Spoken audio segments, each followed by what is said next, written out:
வாழ்க வளமுடன். பேராசி ஆனந்தி அன்பழகன், திருவண்ணாமலை.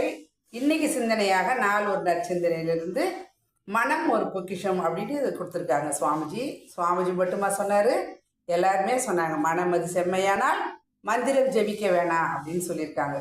அதே மனம் அது குரங்குன்னு சொல்லியிருக்காங்க. உண்மை அதான். ஏன்னா மனம் எது வேணாலும் செய்யும். அப்போ சுவாமிஜி என்ன சொல்றாருங்க, மனம் செய்யும் வாணிபமே மனிதனின் வாழ்க்கை அப்படின்னு சொல்லியிருக்காரு. சரி, இவர் என்ன சொல்றாரு அப்படின்னா, சுவாமிஜி என்ன சொல்றாரு அப்படின்னா, ஒவ்வொரு செயலுக்கும் ஒரு விளைவு உண்டு. அந்த விளைவிலிருந்து யாரும் தப்ப முடியாது. அப்ப எந்த செயல் செய்யறோமோ அது ஒவ்வொரு செயலும் எப்படி இருக்குங்க, தனக்கோ பிறருக்கோ தற்காலத்திலோ பிற்காலத்திலோ உயிருக்கோ உடலுக்கோ தீங்கு நேராத வண்ணம் நடந்து கொண்டால் அப்பொழுதுதான் நம்ம என்ன பண்ணுங்க, அமைதியாகவும் இன்பமாகவும் ஏற்படும் அப்படின்றாங்க. அதுதானே சுவாமிஜி ஒழுக்கன்ற விதத்தில் நம்மளுக்கு முதல் தயவில் கொடுத்துடுறாரு. அப்போ இன்பம் ஏற்படும். அப்போ அறிவு வளர்ச்சிக்கும் வழி ஏற்படும். ஏன் அப்படின்னா, நாம் செய்கிற சில துன்பங்கள்லாம் இதெல்லாம் இடர்பாடுலாம் பார்த்திங்கன்னா நமக்கே அது துன்பமாக தான் அமையும். அப்போ நாம் செல்கிற பாதையில் நாமளே முள்ளாக கல்லெலாம் போட்டோம் அப்படின்னா, அதாவது நடக்கிற பாதை என்பதில்லை, வழியில் வாழ்க்கை என்ற அந்த பாதையில் நம்ம செய்யக்கூடிய செயலுக்கு ஏற்ற விளைவு தான் நாம் அனுபவிப்போம். அப்போ மற்றவங்களை குற்றம் சொல்லியோ குறை சொல்லியோ எதையும் நாம் செய்ய முடியாது. அப்போ இதால் என்ன நடக்கும் அப்படின்னா, நம்மளோட மன அமைதி அறிவு வளர்ச்சிக்கு குறையாகுது, நம்மளோட அமைதியும் குன்றி போகும். அப்போ வளர்ச்சிக்கு அதுவே தடையாக மாறும். அப்போ அவரவர் செய்யும் தவறுகள் தான் மதவாதிகளாலும் பாவங்கள் என்றும், சிந்தனையாளர்களால் தவறு என்றும், அரசியல்வாதிகளால் குற்றம் என்றும் கூறப்படுகிறது. அப்போ பாருங்க, நாம செய்யக்கூடிய தவறு தான் நமக்கு என்ன ஆகுதுங்க, செயலால் பாவம் அப்படின்றதும் தவறு என்பதும் குற்றம் அப்படின்றதும் கூறுது. அப்போ எல்லாமே மூணும் ஒரே பொருளை தான் குறிப்பிடுது. அந்த குறிப்பிடுற பொருள் என்ன அப்படின்னா, நாம் எடுத்து வைக்கக்கூடிய அந்த ஒரு ஸ்டெப்லையும் பார்த்தீங்கன்னா எதிர்காலம் அப்படின்றது, அதாவது எதிர் வாழ்க்கை எதிர்க்க இருக்கக்கூடிய செயலுக்கு விளைவு அப்படின்றத நாம் சிந்தித்தோம் அப்படின்னா சிறப்போடு வாழ்வோம். அப்போ நாம் ஒரு முறை செஞ்ச பாவம், ஒரு முறை செஞ்சிட்டா பாவம் செஞ்சிட்டோம், இல்லை நல்லது செஞ்சிட்டோம் அப்படின்னா என்ன ஆகுதுங்க, நம்ம உடல் உறுப்புல அது அதுக்கேற்ற செயலுக்கேற்ற மீண்டும் மீண்டும் அது விளைவு கொடுத்து கொண்டே தான் இருக்கும். அந்த தான் வரும். அப்போ அதுவே தான் பார்த்தீங்க அப்படின்னா அழுத்தமாக மூளை பதிவுகளில் பதிந்து விடுகிறது. அது மட்டுமா அப்படின்னா, சங்கதிக தொடர் காரணமாக உயிர் என்ன ஆகுதுங்க, வித்துலேயும் பதிஞ்சு அந்த பதிவு தான் மற்றவர்களுக்கு விளைவாக வருகிறது. அப்போ நாம் செய்யக்கூடிய செயல்கள் அனைத்துக்குமே பார்த்திங்கன்னா பின்னாடி வர சங்கதிகளுக்கும் அது தொடராக அமையும். அப்போ நான் அதுக்கு ஒரு முற்றுப்புள்ளி வைத்துட்டேன் அப்படின்னா அது என்ன பண்ணுங்க, அடுத்தது நீண்டு கொண்டே போகாது. அது அந்த இடத்துல முடிஞ்சு அவங்களுக்கு வாழ்க்கையை நம்ம வழிவிடுற மாதிரி இருக்கும்.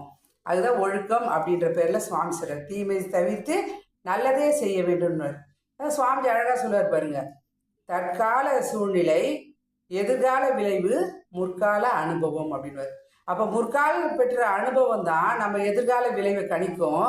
அப்போ தற்கால சூழ்நிலையை நம்ம எப்படி இருக்குங்க, சிறப்பாக செஞ்சோன்னா அதுக்கேற்ற விளைவை நாம தான் அனுபவிக்க போகிறோம். அப்போ எங்கேருந்து புறப்படுது அப்படின்னா நம்மகிட்ட இருந்து தான் புறப்படுது. எது அப்படின்னா என்ன நடக்குதுங்க, அந்த மனம் அப்படின்றது பார்த்திங்கன்னா, அதான் சுவாமிஜி மனம் என்பது ஒரு ஜீவகாந்த அலை அப்படின்வார். அது ஒரு பொக்கிஷன் ஏன் சொல்கிறாரு அப்படின்னா, நீங்கள் கேள்விப்பட்டிருப்பீங்க எல்லார் வீட்லேயும், அந்த காலத்தில் எங்கள் வீட்டில் கூட இருந்துச்சு இரும்பு பொட்டின்னுவாங்க.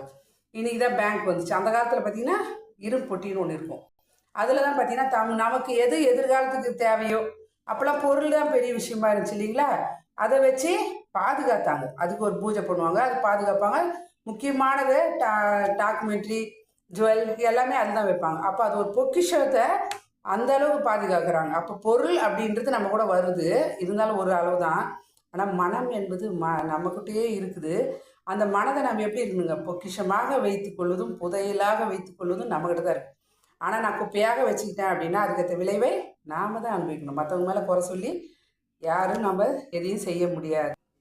அப்போ பிறருக்கு எந்த வகையில் தீமை ஏற்படாத வரையில் எண்ணம் சொல் செயல், இது மூணு தான் ரொம்ப ரொம்ப ரொம்ப முக்கியம். அதில் முக்கியமானது பார்த்திங்கன்னா அந்த எண்ணம் தான். அந்த எண்ணம் கரெக்டாக இருந்துச்சு அப்படின்னா அது சொல்லாக மாறும், சொல் தான் செயலாக வரும். அதுக்கேற்ற விளைவை நாம் தான் அனுபவிக்க போகிறோம். அப்போ ஒவ்வொரு ஸ்டெப்பும் பார்த்திங்க எப்படி இருக்கணும் அப்படின்னா, நம்மளோட அறிவுக்கு வளர்ச்சியாகவும் நமக்கு எந்த துன்பத்தையும் நமக்கு விளைவிக்கூடாது. அதுதான் மற்றவங்களுக்கும் துன்பமாக வளராது. அந்த விதத்தில் பார்த்தீங்க அப்படின்னா அந்த ஒழுக்கமாக வாழ்வதுக்கு தான் இரையாற்றல் நம்மளுக்கு இந்த அளவில் மனவளக்கலை அப்படின்ற விதத்தில் நம்மளுக்கு இந்த ஒரு அற்புதமான ஒரு பயிற்சியை கொடுத்துருக்காங்க. உலகம் பூராவுமே இன்னைக்கு இருக்குது. அப்போ நம்ம என்ன பண்ணுங்க, மற்றவருக்கு எல்லாமே இழுக்கான வாழ்வியல் துன்பத்தை தான் கொடுக்கக்கூடாது. இதனால் நம்ம என்ன பண்ணோம் அப்படின்னா காரண காரியம் விளைவு அறிந்து இன்பம் தரும் நற்செயல்களே காரண காரியம் விளைவு அறிந்து இன்பம் தரும் நற்செயல்களே ஒருவன் ஈடுபட வேண்டும் என்பது அவசியமாகிறது, உண்மையாகிறது. மனதை ஒரு பொக்கிஷமாகவும் மலர்ச்சியாகவும் ஆனந்தமாகவும் நிம்மதியாகவும் சந்தோஷமாகவும் வைத்துக்கொள்வது நம்மக்கிட்ட தான் இருக்குது. அந்த விதத்தில் நாம் மனதை பொக்கிஷமாக சுவாமி சொல்றார், மனம் ப்ளஸ் இதம் மனிதன்வர். மனம் இல்லா மனிதனும் இல்லை, மனதை உணர்ந்த மனிதனும் இல்லை. அந்த விதத்தில் மனதை பொக்கிஷமாக பாதுகாப்போம். நம்ம ஜீவகாந்தத்தை சிறப்பாக வைத்து கொண்டோம்னா நம்மை சுற்றி இருக்கக்கூடிய அந்த அலையக்கத்தையும் நாம் பிரதிபலிப்பாக பார்க்கலாம் என்று சொல்லி மனம் ஒரு பொக்கிஷம் பொக்கிஷம் பொக்கிஷம், அதை பாதுகாப்போம் என்று சொல்லி இந்த அற்புதமான வாய்ப்பை அளித்த இறைநிலைக்கும் குருவர்களுக்கும் இதுகாலம் செய்யப்படுத்த அனைத்து நல்ல அன்பு உள்ளவர்களுக்கு நன்றி. மீண்டும் சந்திப்போம், சிந்திப்போம். வாழ்க வளமுடன்.